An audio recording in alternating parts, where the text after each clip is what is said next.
This past month has been so eye-opening, from unexpected struggles to small victories. Here's what I wish I knew before starting.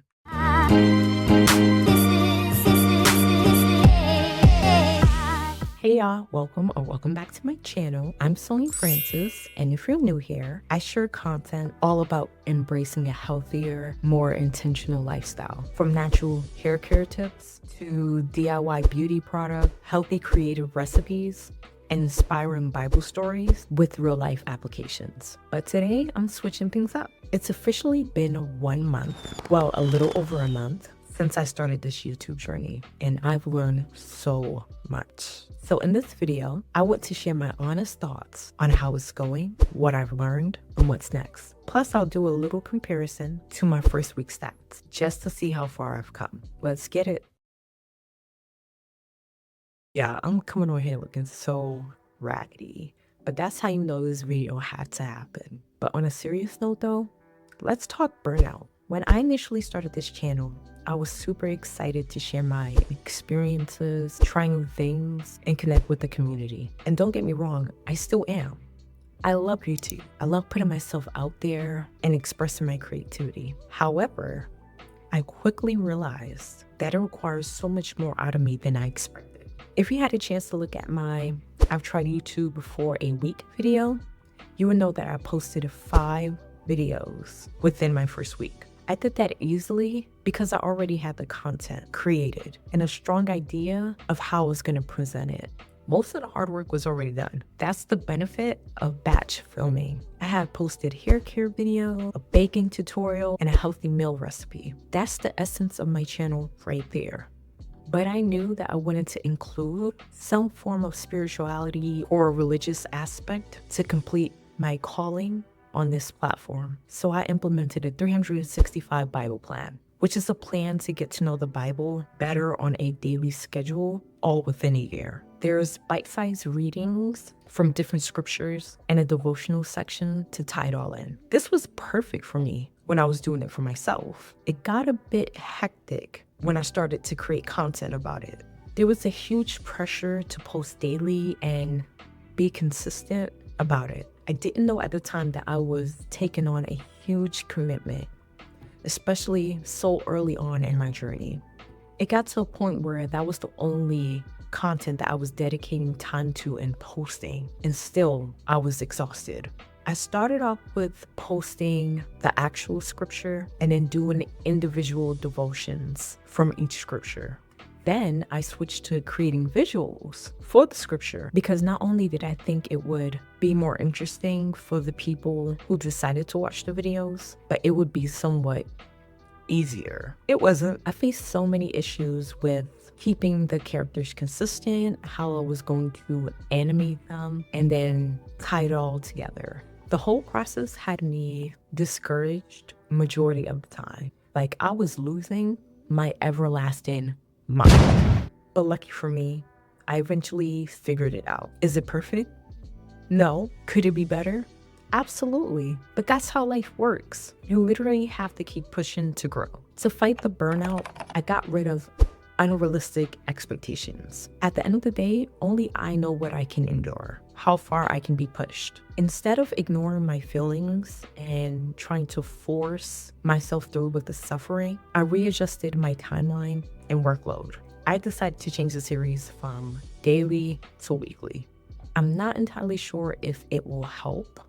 I just know that it will give me enough time to balance my personal responsibilities like schoolwork, actual work, and self-care. It just doesn't make sense to work on fumes and get barely anything done, when instead I can take time out to listen to my body and make the necessary changes. I'm more productive when I do this. Actually, last year, I read this book called Big Feelings, and it completely changed my life. It had this section called Burnout, and it helped me understand the psychological aspects of it. I thought what made me productive was hard work. In reality, what makes me productive is not just hard work. It's also time off, sleep, eating healthy, and exercising. Once you understand this, your life will change completely too. I recommend you get this book. It's definitely worth the read. I checked it out from my local library, but I'm considering purchasing this book. It's that good. The next thing I did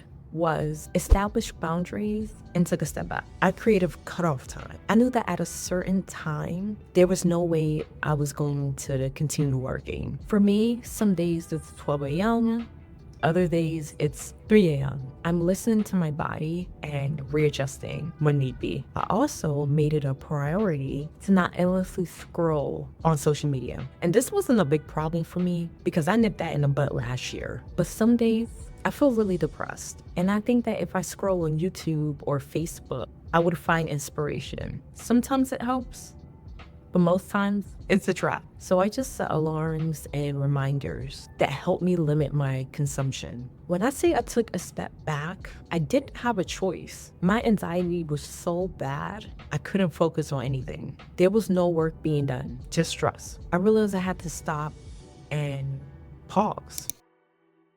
I had to take a break and feed my inner child. At that stage, it was crucial for me to reconnect with what made me feel joy. I ended up binging on my favorite TV shows and eating junk food for a whole day. I hope it's obvious by now that that's not a normal thing for me. So yeah, I felt like I deserved to live a little. This ended up helping me get back on track. For you, it may be something completely different, but just remember to reconnect with whatever brings you happiness and peace. And the last step I took was reconnecting with my why. Why did I start a YouTube page in the first place? Do I genuinely enjoy this? Or do I have like some secret motive I'm subconsciously hiding from myself? It's important to be honest. Honesty is at the top of the list for things I value. Because if you ain't honest with yourself, what are you out here doing? Selling an illusion, a facade? And not only to yourself, but who else? Yeah, we don't do that over here. There's an excitement I can't even explain after I get done filming a video, editing a video, and then posting a video. Doesn't matter the content because I only focus on things that I'm passionate about, things that I love to do, even if I wasn't showcasing it on this platform. Everyone has their why. Just make sure it's worth it. Okay, the first lesson I learned while being a YouTuber is obvious. I have to be consistent, and not just consistent with posting. I have to be intentional on what I post. If my channel is about hair care, cooking and baking tutorials, then I need to be consistently posting about that as well, not just the 365 Bible series. I lost a subscriber a while back because maybe they came looking for specific content on my channel, like hair care tips or creative recipes, and all I was posting consistently is the 365 Bible series. Or maybe I wasn't for them. Who knows besides that? I think the main thing here is there has to be a balance. I see why most successful YouTubers say stick to a specific niche, but I'm gonna take my chances and post what makes me. I'm a firm believer that my tribe will find me, or has found me. The second thing I've learned is that it's hard for me to talk to a camera. Yes, it's hard. When I do videos like this, sitting down, getting a bit intimate with y'all, I have to use my front camera. Even though I know I'll probably have better quality if I use my back camera, but if I use my back camera, I will be all over the place. Trust me, I've tried it many times. And even with using my front camera, I still have to do some major editing for this to be presentable to y'all. I'm not a natural. I'm just not. But with that being said, I'm still showing up as my authentic self. I definitely think I've gotten better since my first video, but like I said, I just have to keep going to keep growing. The third lesson I've learned is that thumbnails and titles are important. They're literally the first impression my video makes and determines if someone wants to watch it or not. If my content is amazing, how would anyone know if they don't click on any of my videos? I have to work on these things to make sure I stand out from the crowd, because Let's be honest, YouTube is crowded, but that doesn't mean everyone can't shine. A good title and thumbnail will spark interest and tell the person who's considering watching my video what the video is going to be about. So long story short, I have to touch up on my storytelling and design skills. The fourth thing I learned ties into what I just talked about, but builds on it, and that is viewer retention. Viewer retention is how long people stay and watch a video before clicking away. This is important because it directly impacts how YouTube ranks and recommends my content. The higher my retention rate, the more likely YouTube is going to promote my videos to more people. This directly links to how I grow on YouTube. My average retention rate has definitely improved since my first week,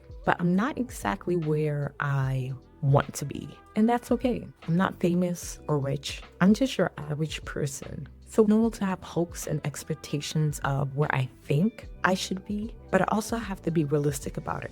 I know comparison is the thief of joy, but sometimes it's necessary. It takes time to build an audience. It takes time to get to know someone. I'm still trying to figure everything out, like content structure, pacing, and what people find engaging about me. What I'm trying to say is, I don't have all the answers yet. If I compare myself to someone who's been on this platform for 3+ years, 100K subscribers, tons of content, and hundreds of comments on videos, how does that help me? It doesn't. They're not the new kid on the block.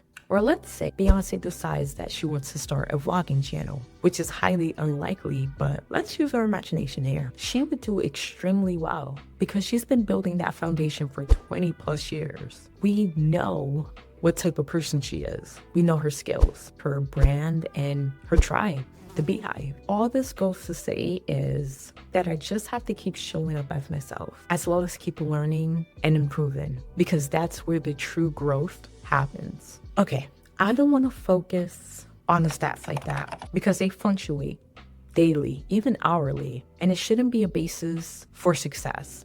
However, it's important to reflect on where I started. Let's start with the obvious. When I filmed my first week, I was at 3 subscribers. Now I'm at 27 subscribers.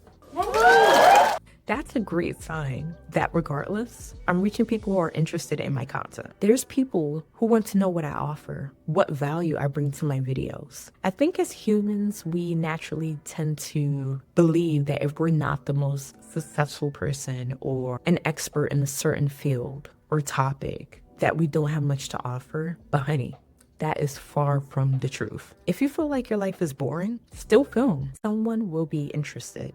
I promise you. It's beautiful to see people share their love and passion for different things, to see a different point of view than normally. I think that's what I value most on YouTube. All right, views. Of course, my views have increased per video since I initially started, but what I noticed is that my natural hair videos tends to get more attention, both in short form and long form. My most viewed video is a natural hair video, coming in at 160 views. This is exciting because even though my hair is at the healthiest it's ever been, I don't have the longest hair. I had this notion that people only watch my natural hair videos if I had hair all the way back here, down to the middle of my neck. It's safe to say that isn't true. And who knows, in a year or two, that may happen. My Bible series is gaining more traction, with my most recent video having 127 views. But that could be because I'm posting consistently with somewhat decent thumbnails and titles. Either way, I'm grateful that people are interested in this new thing I'm trying out, that I'm doing. My biggest concern would be staying consistent and successfully completing the series, God willing. I mentioned before that my average watch time has increased. So my first week on here, it was 18 seconds. I ain't even gonna hold y'all. That's embarrassing. At 1 minute and 32 seconds. Like I said, that's nowhere where I want to be, but that's huge. The theme here is growth. I'm betting on myself, improving every time I post. The numbers should only go up from there. I started off with barely 1 hour of watch time. Now I'm at 37 hours. And I had 2,961 views. Now I'm at 7,428 views. I would say that's pretty good. So I'm not going to do a deep dive into the analytics this time around, like the charts and the graphs. When I do my 6-month update, I definitely will, because enough time would have passed and I would have fed the algorithm enough data to come up with accurate trends surrounding my channel's content. So now that my 365 Bible series is weekly, I definitely want to spend more time posting more content on cooking and hair care. I'm really passionate about those things, so it's a shame that I haven't been focused on promoting that more on my channel. I am traveling for my birthday next week, so I will be posting videos about traveling abroad, food, how I style my hair, and more. So I want y'all to stay tuned for that, because it's honestly gonna be a whole movie. I also don't want to limit myself to only cooking healthy, because frankly, that's not always the case. I like fried chicken and homemade ice cream, so don't be surprised if a couple videos pop up. So that is all for this video. My first month has been a roller coaster, but I'm learning so much. If you're starting out like me, keep going. That's literally the only option. Or, I mean, you can quit too. Do what you feel is right for you. But if you decide to keep going, we will get where we need to be sooner or later. As for my subscribers, specifically for my subscribers, I'm demanding you. Yes, I'm demanding you. To comment down below. Who are you? I want to get to know you. Let's conversate. When I say I value community, I'm for real. I want to know why you subscribed and what you're looking forward to seeing on my channel. All right, thank you for taking time out of your precious life to watch this video. With that being said, I love y'all. Most importantly, God loves y'all. Peace.